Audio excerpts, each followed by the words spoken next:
अस्सलाम वालेकुम नाज़रीन, हाईटेक न्यूज के खबरनामे में आपका खैर मकदम है। मैं हूं नेहा खान। नजर डालते हैं आज की अहम खबरों पर।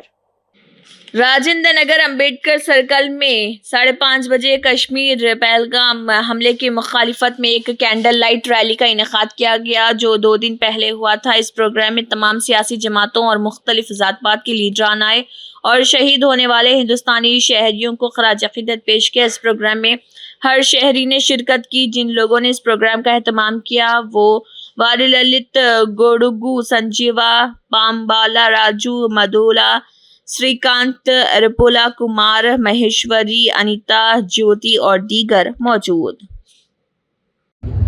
కాశ్మీర్ పర్యటన కోసం తమ సెలవుల్ని గడుపుతామని ఒక మంచి కార్యక్రమం, మంచి ఉద్దేశంతో పోయిన మన పర్యాటకుల్ని, ఏ అవంశమం తెలియని వాళ్ళని తీవ్రవాదులు తమ తుపాకీ గుళ్లకు బలి చేయడం అనేది దేశాన్ని మొత్తం కలిసి చేసిన విషయం.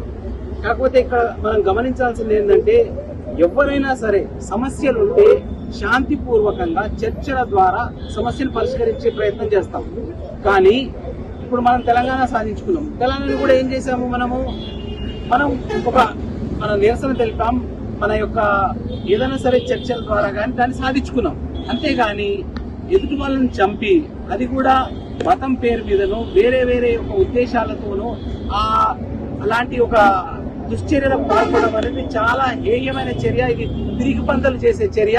ఇది ఎవరు కూడా, అంటే ధైర్యం ఉన్నవాడు ఎవడు చేయడు. మనం అంటాం కదా, దొంగోడు దాచుకుంటే పోతాడు, వాడు దొంగోడి కిందనే లెక్క. అలాంటి దొంగల్ని మనం ఖచ్చితంగా శిక్షించాలి. అలాంటి చర్యలందరినీ కూడా, అన్నిటిని కూడా మనం ఖండించాలి. భారతదేశం ఒక పుణ్యభూమి, అందరినీ తనలో ఇముడ్చుకున్న భూమి. అన్ని సంస్కృతులు, అన్ని భాషలు, అన్ని మతాలు, అన్ని పద్ధతుల్ని తనలో ఇముడ్చుకున్న భూమి.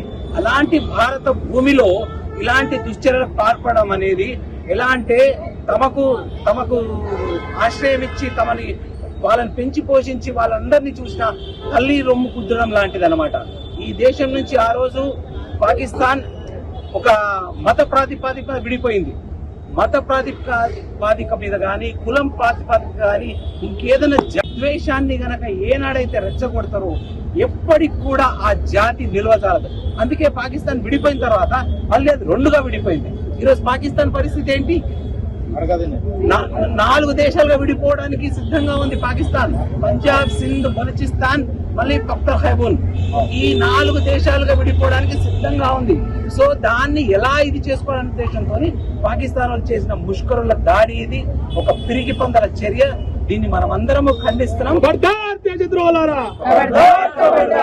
సో వాళ్ళందరినీ కూడా మనము ఖండిస్తున్నాం. అదే విధంగా భారతదేశ పౌరులందరూ కూడా జాతి, మతం, కులం, ప్రాంతాలకు అతీతంగా అందరం కూడా కలిసికట్టుగా ఉంటూ ఈ భారతదేశ అభివృద్ధికి తోడ్పడుతూ ఇలాంటి చర్యల్ని ఎవరు కూడా ప్రోత్సహించకుండా మనం అందరం కూడా కలిసికట్టు ఉండాలని ఈ సందర్భంగా నేను మీ అందరికీ మనవి చేస్తున్నాను. జై హింద్, భారత్ మాతాకి.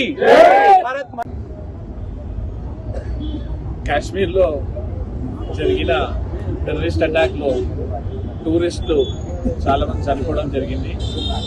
ఈ అటాక్ ని అందరం కలిసి, ఆల్ పార్టీ కలిసి రాజేంద్ర నగర్ లో ఖండించడం జరుగుతున్నది. చాలా బాధాకరమైన విషయం. ఇలాంటి మళ్ళీ ఇప్పుడు జరగొద్దని ఆ దేవుడిని కోరుకుంటున్నాను.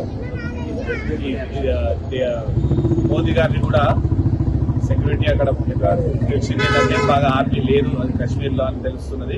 కొంచెం అక్కడ ఆర్మీ పెంచి టూరిజం కాశ్మీర్ లో పెంచాలనేసి కోరుకుంటున్నాను. ఈరోజు మన కాశ్మీర్ లో ఏదైతే దాడి జరిగిందో, టూరిస్టులు హాలిడేస్ గడుపుదామని వెళ్ళిన వారి మీద దాడి జరిగిందో, ముష్కరుల దాడిని, దీన్ని టీఆర్ఎస్ పార్టీ తరఫున తీవ్రంగా ఖండిస్తున్నాం. మేము ఇలాంటి దాడి పునరావృతం కాకుండా మన భారత ప్రధాని అయిన మోడీ గారిని కోరుతున్నాము. కట్టుదిట్టమైన భద్రత మన కాశ్మీర్ లో పెట్టాలని, ముష్కరులను అంతమొందించాలని మా పార్టీ తరఫున. దాడి జరిగిన సంఘటన మన అందరికీ తెలిసిందే. ఇదైతే టూరిజం మీద అటాక్ చేసిరో, దొంగచాటు దెబ్బకొట్టిరు. వాళ్ళు నరేంద్ర మోడీ పీఎం గారిని కూడా రిక్వెస్ట్ చేస్తున్నా, నెక్స్ట్ టైం కూడా ఇక ముందు కూడా వాళ్ళు అటాక్ చేయకుండా వాళ్ళని సేఫ్ గా చూడాలని కోరుకుంటూ ఈరోజు రాజేంద్ర నగర్ నుంచి ఆల్ పార్టీస్ నుంచి వచ్చినటువంటి విచ్చేసిన అందరికి కూడా నిజంగా సంతోషించదగ్గ.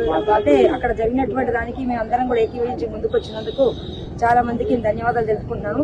ఇది సెక్యులరిజం అని ప్రతి ఒక్కరికి తెలుసు. యావత్ మొత్తం ప్రపంచం మొత్తం మీద ఏంటంటే ఎక్కడైనా ఇస్లామిక్ కంట్రీ, క్రిస్టియానిటీ కంట్రీ అవన్నీ ఉంటాయి. మన భారతదేశానికి మాత్రం ఒక విశిష్టత ఉంది. అదేంటంటే మనం సెక్యులరిజం. మన సెక్యులరిజం అనేది మర్చిపోతున్నారా ఏంటి నాకు అర్థం కావట్లేదు. ఇక్కడ వాళ్ళు కూడా ఎంతమంది ముస్లిమ్స్ కానీ, క్రిస్టియానిటీ కానీ ఎంతమంది, సిక్స్ కానీ ఎంతమంది ఉండట్లేదు. అదే విధంగా ఇలా ముస్కర దాడి మన కాశ్మీర్ లో జరిగినటువంటి దాడిని చాలా ఖండిస్తున్నాము. నిజంగా ఇది ఒక మనసు మీద తీసుకోవాల్సింది. చనిపోయింది వాళ్ళొక్కరే కాదు, మన మనోభావాలు కూడా చనిపోయినట్టు మనం అనుకోవాలి. ప్రతి ఒక్క హిందూయిజం కానీ ప్రతి ఒక్కరు కానీ ఇందులో చనిపోయినట్టే. దీనికి ఇది మన మనోభావాలను కూడా దెబ్బతీసిండ్రు. ఇటువంటి మళ్ళా పునరావృతం కావద్దనేసి మన గవర్నమెంట్ కి మనం విజ్ఞప్తి చేసుకున్నాము. స్టేట్ గవర్నమెంట్ కావచ్చు, మన యావత్ ప్రపంచంలో ఉన్నటువంటి వాళ్ళందరికీ కూడా మనం బుద్ధి చెప్పాలి. మన మోడీ గారు కూడా దీని చాలా మనసు మీద తీసుకొని చాలా మందిని వాళ్ళు ఏ విధంగా అయితే చేసిండ్రో నిజంగా సార్ అన్నట్టు ఇంతకు ముందు వాళ్ళ దాంట్లో వాళ్ళకే విభజించి పాలించుకున్నారు. అది మతి పెట్టుకొని పాకిస్తాన్ వాళ్ళు ఈ విధంగా మళ్ళా భారతదేశం మీద చేసిందంటే ఇవాళ గల్లీ గల్లీ నుంచి వచ్చి తరిమి కొడతాం. ఈ పాకిస్తాన్ మేము అందరం కూడా ఎంటర్ అయ్యి వాళ్ళందరినీ కూడా చంపుతాం. ఇవాళ చనిపోయింది వీళ్ళు 26 మంది, ఇంతమందే కావచ్చు, కొన్ని వేల మంది మేము కూడా అక్కడికి వచ్చి ఖండిస్తాం, చేస్తాం. సో చర్చ ద్వారా చేసుకోవాలి కానీ ఈ విధంగా చేసుకోవాలని చేయొద్దని నేను విజ్ఞప్తి చేస్తున్నాను. భారత్ మాతాకి జై.